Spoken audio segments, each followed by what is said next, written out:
చంపేశారు. నా భర్తని హింసించి చంపేశారు. నా పిల్లలు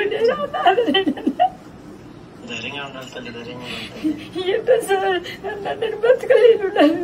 ఎంత బతకాల నా పిల్లలు నా భర్త ఆదరవు నేను సార్. నాకు ఏం బతకాలన్నా నేను నువ్వే చేయాలన్నా. లాస్ట్కి ఏం చేయలేను పరిస్థితి. నేను మన్నే రాగాలని గుండె చేయలేదు. నాకు ఏం చేయలేదన్నా. నువ్వే కాపాడాలన్నా. మీ చెల్లి కొని కాపాడాలన్నా. ఇదం రెడ్డి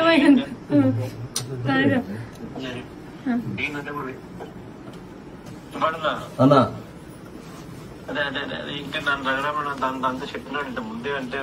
రఘురాముడి నిన్న బాగా యాక్టివ్ ప్యాక్ తీసుకున్నారు. మన వాళ్ళు అందరూ వచ్చినారు.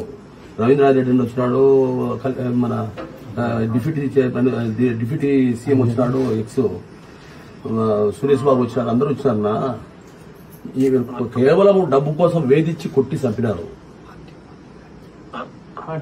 వేధించి కొడితే వాడు తట్టుకోలేక మానసికంగా హింసించినారు. దాంతో చనిపోయినాడు. కరెంటు పట్టుకొని చనిపోయినాడు. వీళ్ళకి 2 పిల్లలు ఉన్నారు. వీళ్లకు ఇబ్బందికరమైన పరిస్థితి. అతను ఉంటేనే బతికే పరిస్థితి, లేకపోతే చాలా ఇబ్బందికరమైన పరిస్థితి. మీరే వస్తాడు. అవినాష్ చెప్తాను వచ్చి అవినాష్ దగ్గర వచ్చి సాయం చేసి కూడా పోతాడు. రఘురామరెడ్డి ఇద్దరు కలిసి రఘురాముడే ఉన్నాడు. సాయం కూడా చేస్తాడు. రఘురాముడే కూడా చాలా వెరీ యాక్టివ్ పార్టీ తీసుకున్నాడు. నిన్న నేను కూడా నా ప్రోగ్రామ్ కాడ నెక్స్ట్ జిల్లాకు వచ్చినప్పుడు తప్పకుండా రండి. నేను కూడా ఇంటికాడికి వచ్చేట్లే పెడతాను. సరే అన్న. ఇదన్న వాళ్ళ తమ్ముడు మాట్లాడతాడు. ఒక్క నిమిషం అన్నా. సురేంద్రారెడ్డి అన్న. హలో అన్నా. ఏమంటే అదే మనం వైసీపీ అనే దురుద్దేశంతో ఏమైందంటే కేసు ఉద్దేశపూర్వకంగా యాక్చువల్ 9 మంది మీద పెట్టి మళ్ళీ పంపించిన తర్వాత ఈయన సపరేట్ గా వైసీపీ కార్యకర్త కదా, పక్క పిలిచి కొట్టారు సార్ దారుణంగా. వీళ్ళు రోడ్డు మీద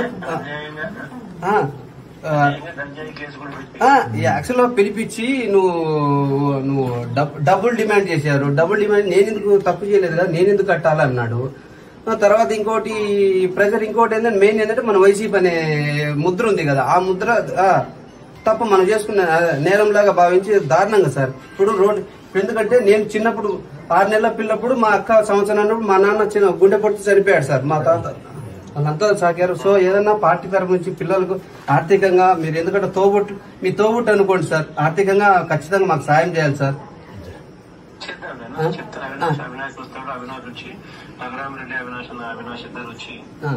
ఇంకొకటి మన నిన్న మళ్ళా వస్తాం మేము వచ్చేసి కూర్చొని చేసేటండి.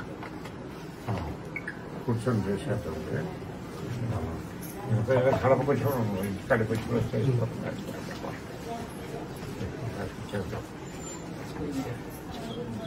అదే తప్పకుండా చేద్దాం.